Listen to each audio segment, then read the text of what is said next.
Jesus said, by this people will know that you're my disciples, the way you love one another. So there should be something about the way we love one another as church that people go, wow, in this divided, fractured world, I want some of that. Right. But also the way that we relate to not yet Christians, people should go, yeah. Hello, I'm Glenn from Speak Life. We try to see all things with Jesus at the centre, and I've been so looking forward to having this chat with Phil Knox about friendship. Phil, why don't you introduce yourself to us? Hi everybody, my name is Phil Knox. I work for the Evangelical Alliance. Mm-hmm. I'm a missiologist, speaker and author. I'm married to Danny. We've got two boys, Caleb, who's 10, whose love language is football, Josiah, who's 4, whose love language is fighting, and live in Birmingham, part of the leadership team of a local church there, and love talking about Jesus and friendship. You love talking about Jesus and friendship. Why do we need a book about friendship? Can you tell us how bad it is, especially in the West? Yeah.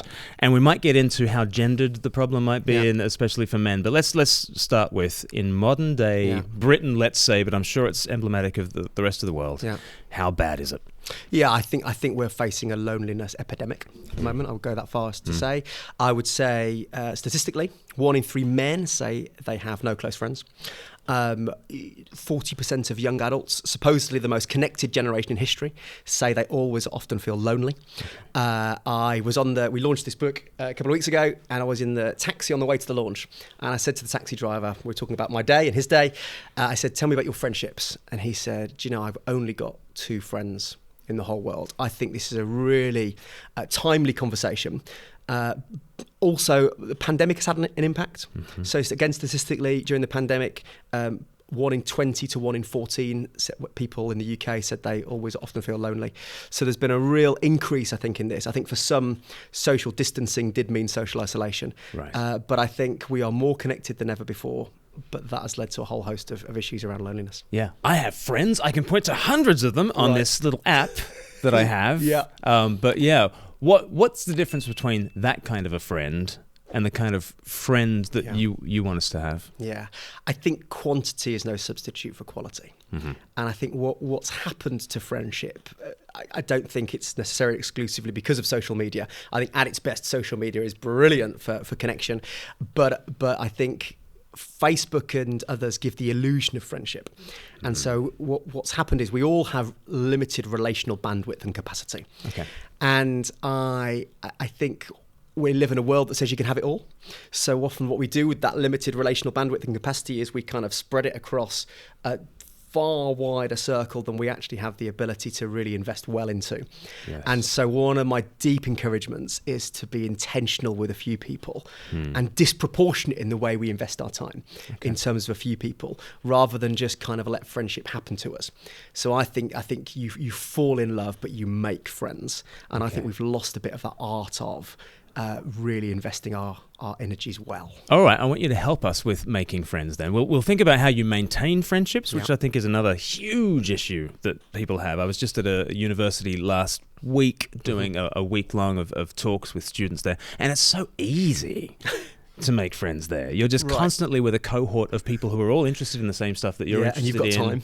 You've got so much time. I mean, they all sort of moan about the essay crisis. I went to that kind of university where people have, I've got an essay crisis, and they've just gone on their gap year, and now they're into student life, and yet they've got an essay crisis. But you're like, oh, can you be back here at 7? We have free pizza. Yeah, and they turn on a dime. They make time, and they have time, and so they're living together. They're with a cohort of people that are just like them, and I'm constantly saying to them, when you leave university, if I manage to see my very best friends 3 times a year, that's a good year.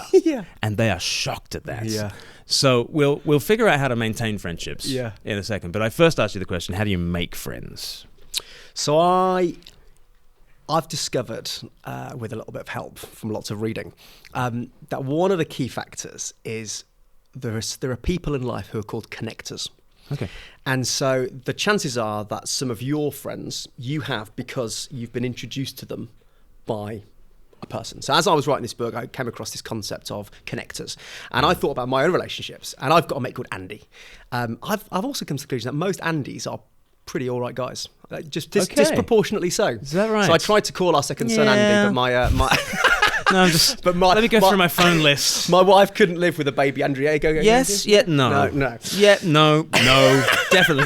Anyway, I've got a friend called Andy, and he's a proper all right kind of guy. Right. But I also realised that my friend Andy has introduced me to a disproportionate amount of my friends. So he is a connector.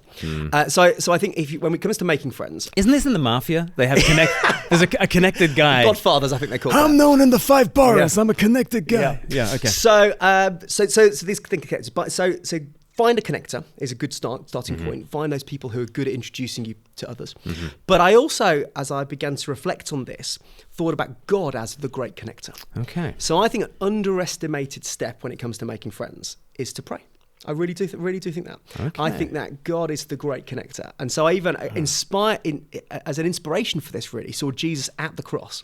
So the Son of God, as he is dying for the sins of the world, has this presence of mind to say to John, here is your mother, and say to his mother, here is your son. Yeah. He is building relationships. He's making friends, right? Wow. As he is dying for the sins of the world. And so I think something that we underestimate in that moment is that. And the second thing I'd say, if you're trying to make friends, is look under your nose. I think sometimes God brings people into our life, whether it's kind of on a school run or people we go to lectures with, or there's people who we have the opportunity to rub shoulders with, who God brings across our path. And then find within that people you have stuff in common with. So sociologically, there are kind of 7 pillars of friendship. And in terms of connecting with people, I think about my best friends. I've got kind of 4, 5, 6, 7 of those pillars. Find out more about those in the book. But things like, some of them are pretty basic, like speaking the same language and having similar kind of hobbies and similar taste in music, those kind of things. And the more those things increase, the more chance you've got of connecting with people. Okay. So I think I'd say those things. But I think the final thing I would say is be someone who asks really good questions. Okay. Someone said to me once that popular people aren't interesting, they're interested. And there's something about unearthing within people that common ground, finding those connection points. Yes. And then I'd say when we find those connection points, being vulnerable, opening our heart up to another, to develop those, to take it from that kind of that superficial friendship into a real depth. And building those over time. Yeah, so now I can see why it might be a gendered problem, because you just mentioned vulnerability, and as you introduced, and a siren went off. And a siren went off as you introduced your children. One's into football, the other's into fighting. Right. None of them are into vulnerability. No. So it's certainly not valued as a masculine trait in our society. Yeah. So how do you, as a man, process that, and why do you think more broadly that struggling with friendships is more of a male problem? Yeah, I to some extent I'm not completely sure on the kind of gendered thing, but I think what I have observed is that the vulnerability thing is absolutely key, and it's almost, I think, I wonder whether for men, what I do know is I've heard someone talk about at parties, you can observe this, and this will kill you every time you now go to a party because you will see it. So women, when they speak, are more often to speak face to face. So you go to a party, you watch them. Right. They are absolutely perpendicular to one another. Yep. But men, you could get your protractor out and see the angle angle has changed, and it's kind of shoulder to shoulder, side by side. Isn't it? Yeah. And looking at the same thing together, shoulder to shoulder. Right. Yeah, and so there's something about that. And so I think for men, what I've observed is I have to find things. So my best mate is called Ads, and we've known each other since we were 12, been through thick and thin together. But Ads, you can't say to Ads, let's go for a coffee. Just doesn't want to sit face to face opposite with me chatting. But and that's not just you, Phil. No, it's not. It's no. Well, I hope not. If I find him in a coffee shop sat opposite to another man, I'm going to be really upset. Into their eyes. Yeah. But give him weight training or football or let's go on a road trip somewhere. Yeah. And we are away. And so I think for me, I don't think necessarily vulnerability is the problem. I think it's finding those activities where you can have those vulnerable spaces. And so if I think about my moments where I've really deepened friendships with someone like Adam or other friends, it's road trips to Scotland where we go and jump off waterfalls together, but not just jump off waterfalls together. It's the moments in the car on the way home when you sat around the fire later going, let's talk about life, and let's be brave enough to ask those questions and open our hearts up. And so I think it's the nuances of the way we're created in that. So how do we maintain relationships then? We've broken the ice, and we've been interested rather than interesting, and we've done all that great stuff. Yeah. And I often find it's quite easy in friendships to take the first step. And then the second step was quite easy. So, let's go for a walk, let's go for a coffee. And then maybe, do you want to come over for a meal? But I often find that the third step, like, okay, how regularly, you're saying goodbye at the door. We'll see you. Yeah. See you soon. In X amount of time. Yeah. How do you process that journey from the initial contact and starting to make a friend to actually maintaining a deep friendship? Yeah, I read this great quote which said that kind of friendship in your 30s is basically saying to people, saying to your acquaintances, we must catch up soon. that is friendship in your 30s. I think the first thing I'd say is we need to be really Christ-like, we'll come back to that, in the way in where we invest our relational capacity. So with some people, I really do think it's okay to say, see you soon, and keeping a kind of almost distanced relationship because we have limited relational capacity. Yeah. So what I've discovered is that the leading scientists of today, funnily enough, agree with the Son of God in terms of where the amount of relationships we can maintain. So a leading anthropologist called Robin Dunbar found that you can have about 150, we've all got capacity for about 150 relationships. Those people who we'd feel comfortable seeing in a pub, we would know where we stood in terms of them and they in terms of us. And what's interesting, that 150 number is fascinating. So average Christmas card list in the UK, 148. Average wedding size, 146. Average size of a village in 1086, 150. 700 years later, that was only 160. There's something about our relational capacity because of our brain size around about 150. But then Robin Dunbar tracks in the circles, and he says you can have about 12 to 15 good friends. Then he says you can have about 3 great friends, and you can have 1 best friend.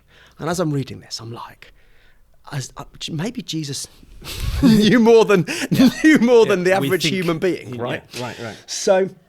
So I think one of my first encouragements in terms of how to develop friendships is, first of all, think about who we invest that time in, because you can't have it all. You can't give the same amount to those 150. If you do, you will have 150 shallow friendships. So, but with those who you really want to be intentional with, in those kind of 3, in your inner circle, in your huddle of your 12, the way to grow those, I would say there's 3 key ingredients. The first is time. Time is like oxygen to friendship. You can starve the most fiery of infernos of oxygen and it will eventually die. And you can starve the greatest friendship of our age of time and it will die. So I think that's the first thing, time, and we can talk about how time has changed. I don't think we have less, talk about that, back to that student conversation. We don't actually have less time than our forefathers and foremothers. We're not working as many hours, but more of us are working. The nature of our work has changed, which means we're using our relational muscles more at work, which means we're exhausted, so we can't have those relationships, we can't give ourselves in the same way that we used to be able to. That's a fascinating side point. I'd say the second thing to really develop friendships is presence. So, I don't know about you, I hated Zoom church and Zoom meetings because you just weren't in the same room as people. This is a way better interview because you and I are sat in each other's presence rather than me being on a screen in Birmingham, right? And the third is that thing of vulnerability, which we've touched on. We do need friends to go paddling with who we just have that kind of superficial level, but there is no. And there's no substitute for vulnerability. And that vulnerability is something that needs to continue beyond that initial breaking the ice moment. The minute Adam stops being, when I say, have you had a good day? And he says, I'm fine, repeatedly, that will in the end lead to going back to the surface level friendship. Yes. If we don't continue to exercise those muscles. But you do have to ask a man 6 times how they are. Side by side. Side by side, while you're staring at the guacamole and watching the football. Before they'll actually tell you that. I was really struck early on in your book by the fact of a real dearth of literature and courses and that kind of thing. I mean, in church life, there are courses for everything. Yeah. And there are loads of courses on marriage. Yeah. And there are courses on leadership, which is not the most fun of the ships, is it, Phil? We like the friendship more than the leadership. And we have money courses, and we have...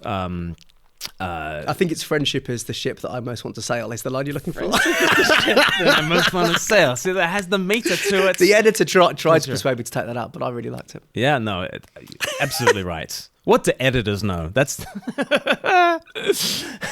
funny story. When I wrote 321 a while back, I had an edit on my third draft. It came back to me, and this is my first book, so I didn't understand. In the margin, she just wrote "outstanding" in capital letters the whole time. Outstanding, outstanding, outstanding. I was starting to think, I'm a genius. This is my first book. I'm just knocking this one out of the park. And then I recognized what she really meant was, you were meant to footnote this statistic. That is still outstanding.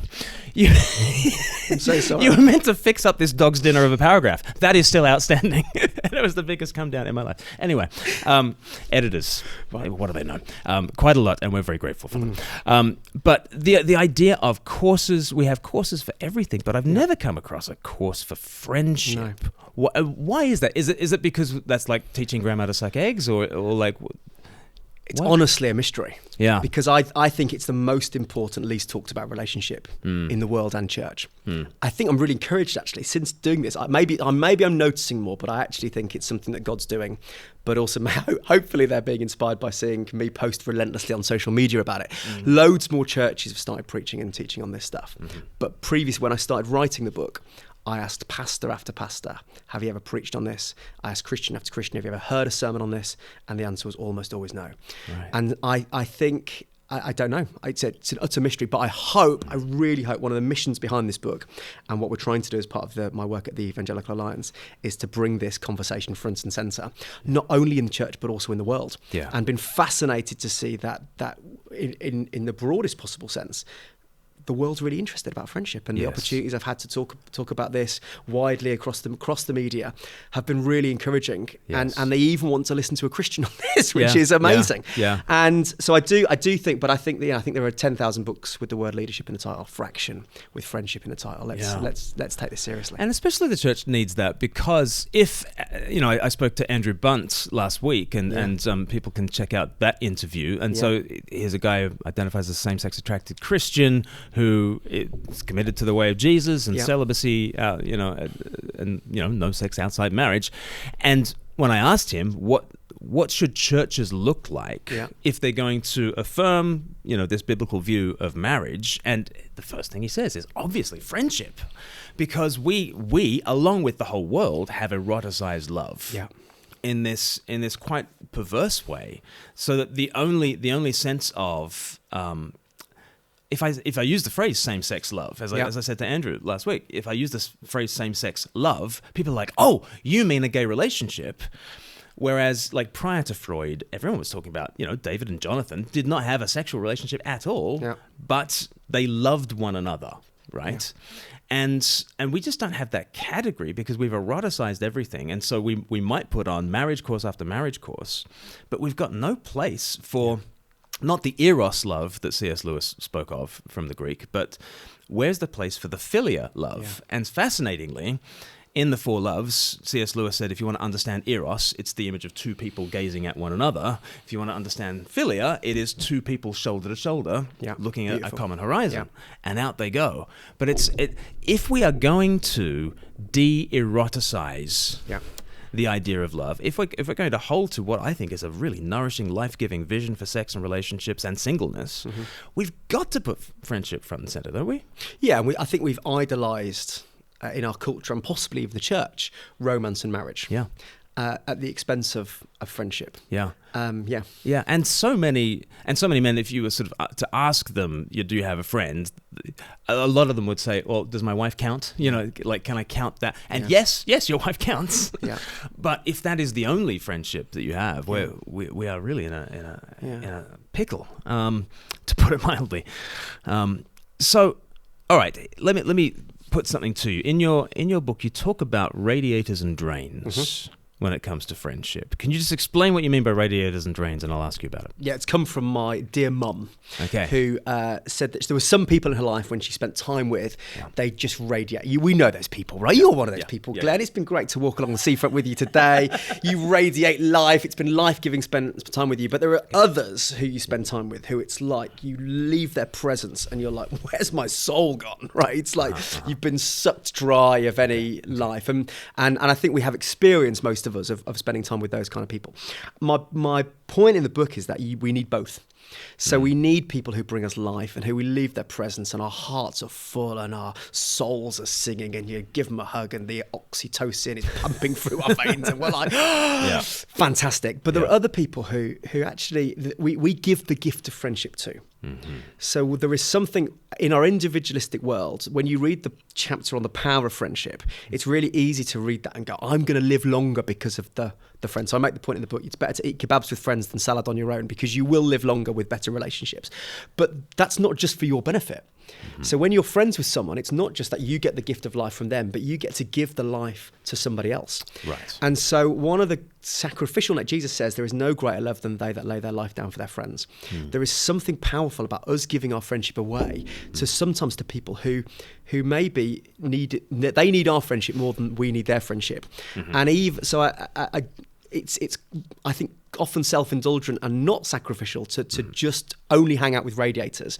Who are the people in our lives who we could give our time to, who it's a genuine gift, it's genuinely sacrificial. But my point in the book is you need a balance of radiators and drains. Because if it becomes disproportionate if you have one or the other. Cool. I got two questions about that. One is there a danger then of me considering myself always to be the radiator when actually I don't understand the gift that this friend can be to me, and if I kind of label them as the drain, then I am the magnanimous one reaching down, and I won't be attentive and I won't be interested enough to find the ways in which they've been placed in my life for a reason to bless me, and they will be the surprising radiators in my life. Yeah. Do you see what I'm getting? Yeah, I am, and I think it's also about your heart in this. I think we know what heart we go into relationships with. I would also say, I think that our people aren't just fixed as radiators and drains in our life. Yes. Often they can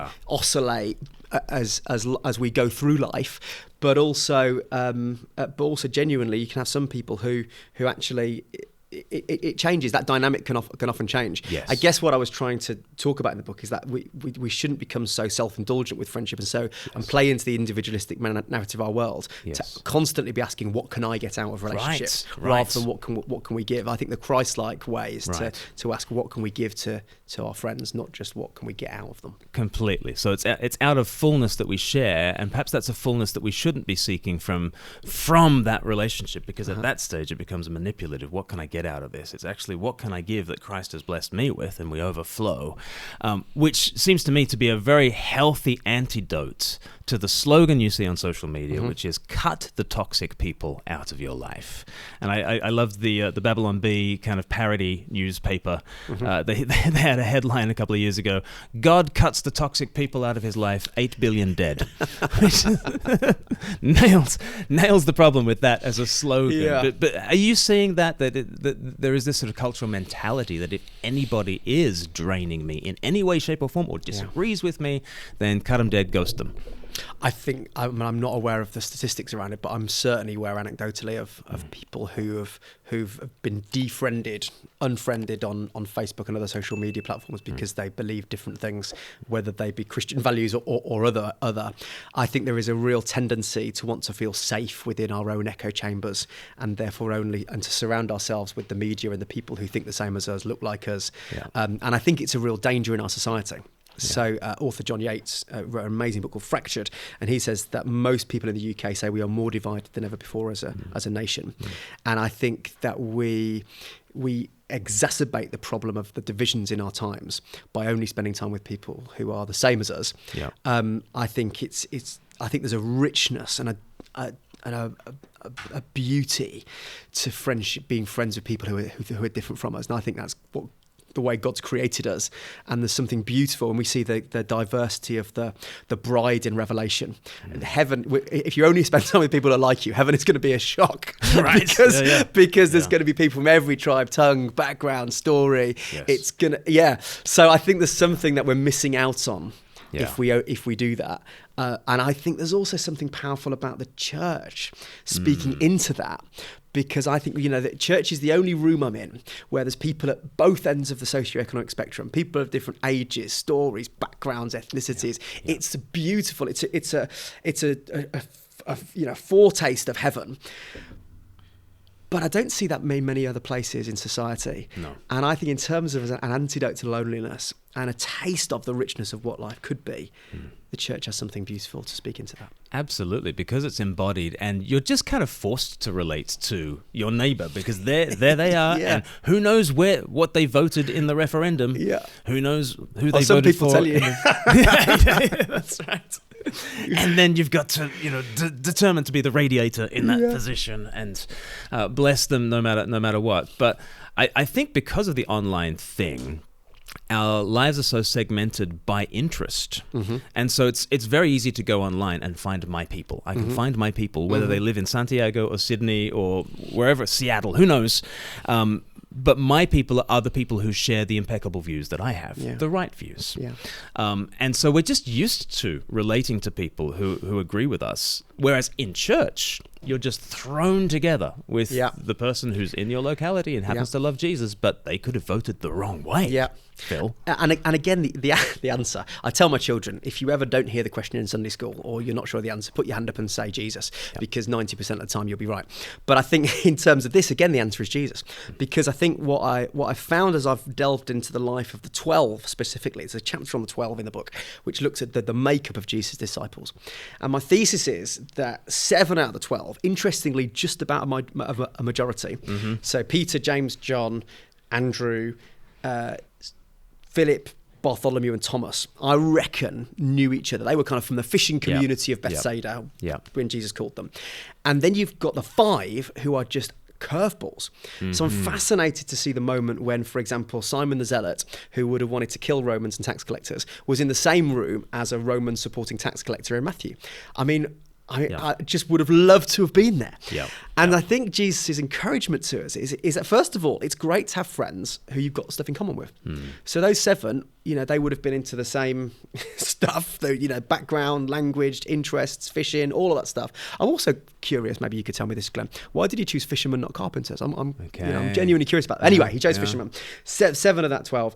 But then also there's diversity and richness in the other 5. And I think one of my encouragements is to think about who are the people who are different, and how do we not buy into the behaviour and narrative of society in deliberately cutting out those people who are different, who think differently, and being able to embrace the awkward now and again when people talk about their views on political stuff or vaccines or whatever, and actually say, I'm actually going to still be friends with you, even though we think slightly differently, or look differently. Or look differently, or are different tax brackets or different age brackets. Like you talk about intergenerational friendships, which I think is such a breath of fresh air. Where else do we get intergenerational? Maybe in the football club, maybe, maybe on the terraces, granddad and dad and son are all kind of 3 generations together, sort of, but nowhere does intergenerational like the church. No. What are the benefits of it, and what are the difficulties in forging intergenerational friendships? I think the benefits are, again, statistically, we could look at there was a really significant piece of research from the US that looked at what it is to be a resilient disciple. So it's one of my areas of interest is young adults. So this piece of research looked at what makes a resilient disciple of someone in their 20s, wholeheartedly following Jesus, going for it. And some of the stuff is unsurprising, right? It's praying regularly, reading your Bible regularly, going to church, being part of all, there's some of the stuff we'd think, really, these are good markers of discipleship. But one of the key findings was intergenerational friendship, being friends with people both older and younger. And the benefits are it will give us a richness and a diversity to our discipleship that will help us follow Jesus more closely and more likely to last the course. That's the benefits are there. There's also something about wisdom and perspective. And so I've got a number of older people. And part of my story is that my dad died when I was 21. And so I've had to find older parent and grandparent-like figures in my life. No one can replace my biological dad. But I've got this group of older guys who I need wisdom from. So even just this last week was on the phone to my dad's best mate who prays for me regularly. He, at various points in my life, I've gone to, I need someone who hasn't got an agenda when they're giving me advice around some stuff around kind of work and where to live and those things. And his advice has been invaluable. Further down the track, his wisdom, he knows me, he fights for me, he's got my back. That the safety and the richness in that is really important. But also I think so for that, how do we make those happen? I think it's back to that kind of those principles of making friends, I think. But I think there's also an intentionality, because we talk about people being under our nose. Those people are less likely to be under our nose. So I think asking ourselves, and I guess to start with, a really good question is, who do I want to be like? So it's that kind of that rabbinic tradition that Jesus walked into, the idea that the disciples would want to become like their rabbi. And I think there's a richness in the church of forefathers and foremothers who are still following Jesus into their later years. And there are people in my church and people I come across, I just want to be like them. I still want to be following Jesus like that when I'm like 60, 70, 80. Right. I want to be alive at that time. But I want to be like, so I think, and then saying, can I spend some time with you? Can we, and not in a mentoring capacity. Sometimes that's helpful, but actually just, can we be friends? Can I come around for dinner? Do you want to come around for dinner? That's vulnerable. Right. Can we be friends? And going to more practical stuff, like, our kids sometimes don't stay out. Don't talk to my older parents. What do you do? Yes. I'm knackered. Yes. And so I think some of that practical stuff alongside some of the, can you tell me about, I'm struggling with this relationship. I'm struggling with this situation at work. That's vulnerable. And so I think, but I would encourage people to invest in both older and younger, but it doesn't have that kind of stuff. Even less happens by accident. We need to be really purposeful about it. But the world is hungering for it, incredibly. In our church, we're going through Titus in our sort of sermon series, and just like Titus chapter 2, it's like older men with younger men, older women with younger women, and that passing on of intergenerational wisdom is so rich, and it is so necessary in the world. So, like on the positive side of things, Louise Perry, who's been on this channel, has just started a podcast called Maiden, Mother, Matriarch.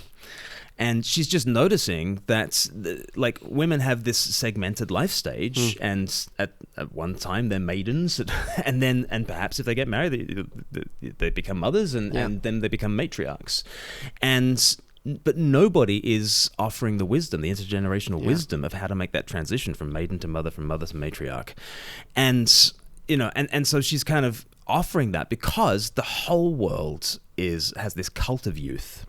In which you cling on to being a maiden the entire time, and as you age out of being a maiden, women find that they just have no value anymore. And so what a thing for the church to say, oh no, you've got so much to offer, and you can mother, and even if you don't have kids, you can be a spiritual mother. I think that's a really positive sort of example in the culture of seeing the need for intergenerational wisdom. But a negative example might be Andrew Tate, which, the last time I went into a school, Thomas was there. We're in Northern Ireland, and like I was giving this assembly, and all the 11, 12-year-old boys were just like absolute Andrew Tate fans and fiends for this like misogynist. Choose your father. Choose fathers wisely. Choose your intergenerational wisdom. But here are these 11, 12-year-old boys, and I don't know how well they've been fathered. But they're certainly seeking a father figure over here who is just poison to them. And in the church we've got the answer, don't we? And the beautiful biblical paradigms are just so multitudinous, right? So you've got Elijah, Elisha, Paul, Timothy. All the way through Scripture, there's this passing on the baton. And the thing I love about Elijah and Elisha is that there's that great double portion moment, right? And I think there's something also about older generations wanting younger generations to go further. So there's a spoken word piece in the book called Shoulders, which talks about, to the shoulders broad I've clambered upon, to the voices roar that I've cheered us on, and then finish with, may our shoulders be broad enough for others to climb. There's something about wanting to kind of pass on, that our shoulders we might kind of stand on the shoulders of giants and recognise that the baton of faith passes on, that we might go further than the previous one. I think that's a really powerful message for the church. Now, Phil, you are an evangelist. I'm an evangelist. I think we're both noticing that it's one thing to say to the church, go and evangelize all your friends. But so often what people say is, my what? Sorry, remind me. Yeah. Back in my 20s, I think I once had some. Yeah. And, I'm about to go to a church to do a series of events over the course of a week. I'm doing 12 different talks, 12 different interviews, and I'm interviewing people from like doctors and like everybody from every single walk of life you could possibly think of. And I remember saying to a guy at the end of a church service where I was preaching, enthusing people about the 12 different events. There's something for everybody. And I sort of, and I was talking to this guy, you're like, there'll be something that you can invite your friends to. Yeah. And he was like, yeah, that's the problem. Yeah. That's the problem. We're like the taxi driver. What's the taxi? We're like the taxi driver. Yeah, right. In terms of, I might have two friends, and it's a massive problem in church leadership, isn't it? Like, if your day job is orbiting around church things, then you've really got to be intentional about making those sorts of friendships. Where does the evangelism and friendship thing dovetail? Great. Well, there's a number of caveats before we get to the answer. Yes. The first caveat is, and I want to say this really in the strongest possible terms, we don't become friends with people to convert them. Amen.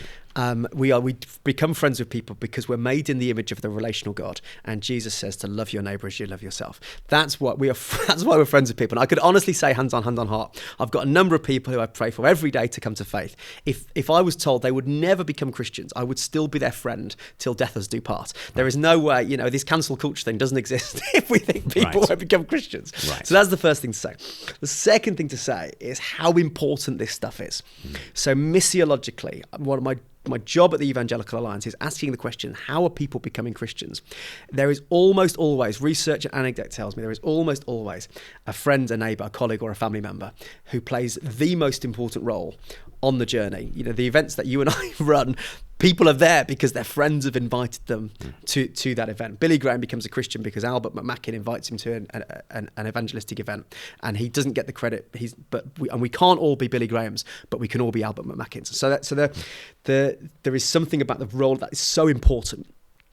The challenge is, one of your lines a minute ago was, we talk about inviting people along. The reality is the church isn't talking about that. So J. John's research tells us that 3.6% of churches do any kind of equipping and inspiring for their church members on how to share your faith and invitational culture. So my hope is, what could that look like if that were 25%, 50%? My guess is many more people might come to know Jesus. But one of the hearts behind writing this book is that we did a piece of research as the EA, and we found that the single biggest reason why people don't share their faith with their friends is they don't have any not yet Christian friends. Right. So and again, the stats here are really challenging. So 46% of Christians in the UK say they don't know a not yet Christian well enough to invite them to church. On the other side, 2015, Talking Jesus research found that 67% of people, non-Christians, knew a practicing Christian. Mm-hmm. Just 7 years later, that had decreased to 53%. Right. So 14% less people. It's going in the wrong direction. So one of the reasons I'm so captivated by this friendship thing, as an evangelist, let alone a friendship enthusiast, let alone a Christian, let alone a person, is because I hope that through this, in 10 years, 20 years' time, there are more people who become Christians, because relationship is seems to be God's chosen vehicle through which the good news spreads, and has done since Pentecost. Right. So there's something about this. So I think how we can do that better, we can simply be better friends, and we can think about, as we would talk about our relational energies, let's also we do choose where we invest those. One of my encouragements is, let's also be intentional about spending time with not yet Christians for the sake of the gospel, not because we want to convert them, but because we do so because that's what Jesus tells us to do and how we were created to be. Right. So you're not saying whack a target on a non-Christian's back. That's chapter 14. Chapter 14 is it's not, it really bait isn't. them with friendship. Right. And then, ha! Yes. It's actually an evangelistic ploy. It's not that. It is from the overflow of the heart. We're radiators, Yeah. You are the light of the world, says Jesus. So the light of the world, Christ, shines on us. Yeah. And I love that. Isaiah chapter 60, arise, shine, your light has come. Yeah. The glory of the Lord is risen on you. So the glory of the Lord has risen on you. and turns you into a radiator, turns you into someone who shares, and we pray they come to Christ, but we love them nonetheless. And we as Christians should be the best friends in the world. Right. Jesus said, by this people will know that you're my disciples, the way you love one another.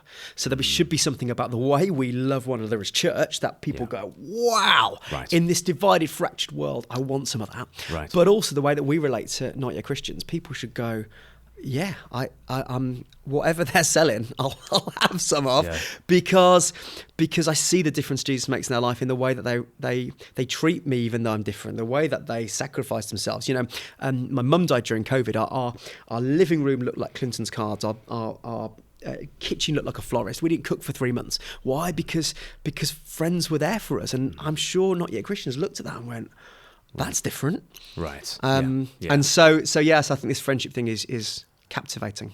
Yes, that's the word for it, captivating. And I very much enjoyed your book, Phil. It's called The Best of Friends, Choose Wisely, Care Well. And if you want a copy of this, you can go into a prize draw to receive a free copy of this. It'll wing its way to you if you are in the UK. Should we say that? Yeah, because we're cheap. On a budget. We're on a budget. Yeah, that's a much nicer way of saying cheap. Thank you. So if you want to get into the prize draw for a free copy of The Best of Friends by Phil Knox, then please do subscribe, whether you're watching this on YouTube or whether you're listening on your podcatcher of choice. Please do give us a subscribe. And if you could share on a social media of choice and just at us, if you can tag Speak Life Media. We're Speak Life UK on Twitter. We're Speak Life Media on YouTube. And we're just Speak Life. We're Speak Life UK on Facebook. So and Instagram. Don't forget the Instagram for the kids. I'm more a Twitter guy because I'm a curmudgeon.